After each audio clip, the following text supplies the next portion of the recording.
Keith, let's talk about another man in the welterweight division. We had on Errol Spence last Monday, and one of the comments that he said was that he has no interest in fighting you. He said that you are fake. He said when he was coming up that you didn't give him the opportunity when he was calling you out. Therefore, why should he do that for you? What is your take on Errol Spence? Well, that's interesting.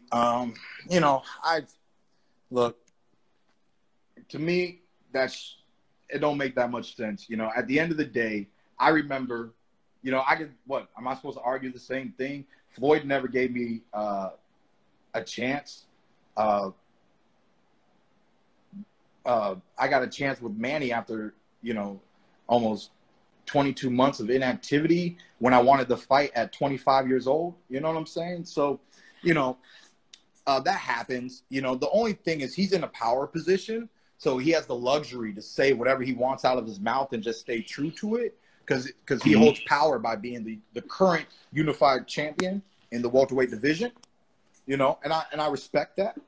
I know what it's like to be in that position. At the end of the day, I remember when Sean Porter, I wanted to fight Sean Porter. I've yet to become champion of the world. Sean just got his hands on the IBF. The IBF, yep. And I wanted to fight Sean Porter. And Kenny Porter said, there's no need to fight Keith Thurman. Keith Thurman doesn't have a belt. We'll fight him when he gets a belt because we know he will one day. We'll fight him when he gets a belt and we can unify. And then the winner fights Floyd Mayweather. And those are the exact words of Kenny Porter at that time, okay? Mm-hmm. And then months go by. I show up to his fight. He loses to Kell Brook. Sean Porter's no longer champion of the world. Few months go by. Keith Thurman becomes champion of the world. More time goes by. I defended this and that. Then comes an opportunity to fight Sean Porter. Now, I wanted this fight a few years ago, and I wanted the fight when he was champion. Now I have the opportunity to fight him when I'm champion. And, I felt what Errol said. I felt that emotion before. Like, what? Do I really? I should diss him right now so he knows what it's like when you want a belt and then somebody don't want to give you your shot. But at the end of the day, I had the confidence that, yeah, let's sign the fight because I wanted it several years ago because I was going to beat you at that time. And I'll sign it today because I'll beat you tomorrow, and that's how I felt. At the end of the day, what does Errol Spence want for his career?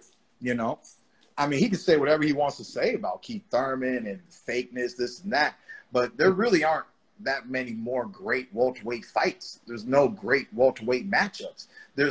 You don't know what you are in the welterweight division if you have never seen Keith Thurman, because we know who Sean Porter is. We know who Danny Garcia is. When it comes to the young guys, and I've been the dude at the top since I was young, always at the semifinals and finals of the nationals. I won 7 national tournaments.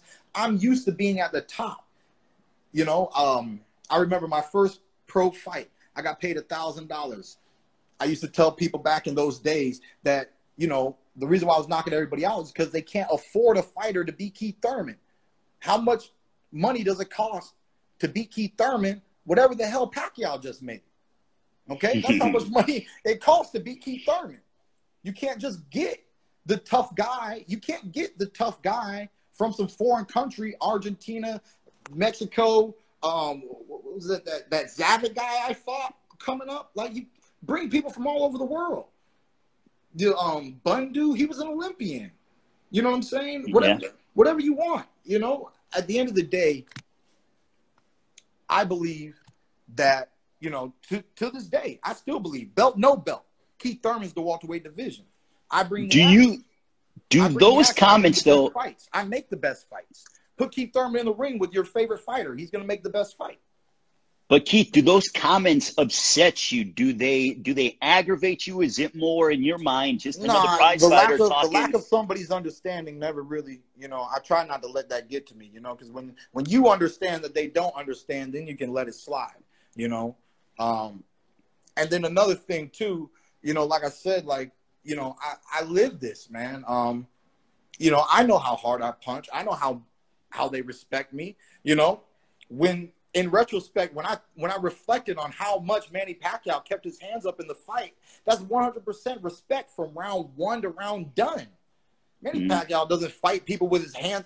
You see Manny Pacquiao? You see Manny Pacquiao fight like this a lot? Not really. You see Manny Pacquiao fight like this a lot? Not really. Not really. No. You know what I'm saying? And those are certain aspects of dynamics that people don't understand, that all I need is a certain things to know that I got the respect of a real fighter. You know, he got my respect, I got his respect. Even normally, even if I've knocked somebody out, if I've shared the ring with them, they've normally found some way to get my respect. You know what I mean? Even if I knock them out in the duration of that fight, it doesn't matter.